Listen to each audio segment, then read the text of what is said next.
се обраќам денес, затоа што чувствувам потреба да се обидам да го доловам Стево, не како строго лице од ТВ екраните, туку како човек, пожртвуван, благороден, необично духовит и прекрасен татко.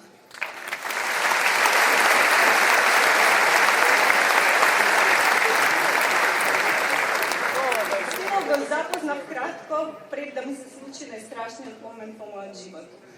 Загубата на мојата помала сестра. Тогаш, неговата поддршка и часови поминати во разговори ми помогнаа да прифатам, некако да живам со тој факт на неповратна загуба како дел од животот. Но ми се чини дека маката тогаш направи да видиме многу побрзо една важна работа, а тоа е дека треба да продолжиме заедно. Особено затоа што и обајцата потекнуваме од скромни семејства, каде што добрината, човечноста и трудолюбивоста се поважни од се.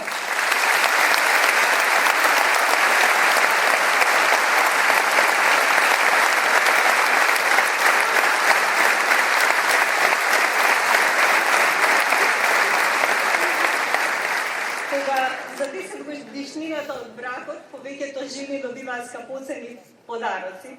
Јас од него добив текст. Текст кој не би го менувала за сите богатства на овој свет. Насловот е 10 во срце и едно од карти.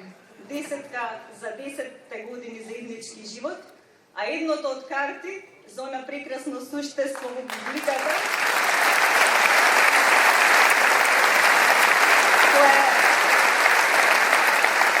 кој не може да заспие додека со недобриот татичко на светот не прочитаат по некоја епизода од нивните омилени стрипови.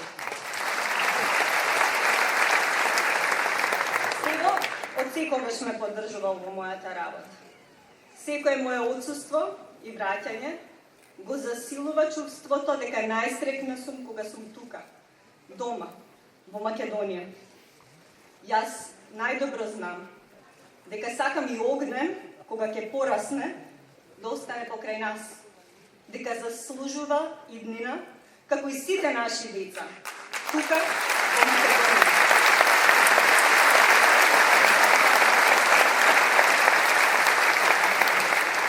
Среќна сум и горда, што ја имам привилегијата да живеам со овој исклучителен човек, кој беше тука во најтешките моменти за Македонија. Тоа ми дава право да бидам цврсто убедена и најсилно да верувам дека во ова наше тесковно секојдневие Македонија го заслужува Стево.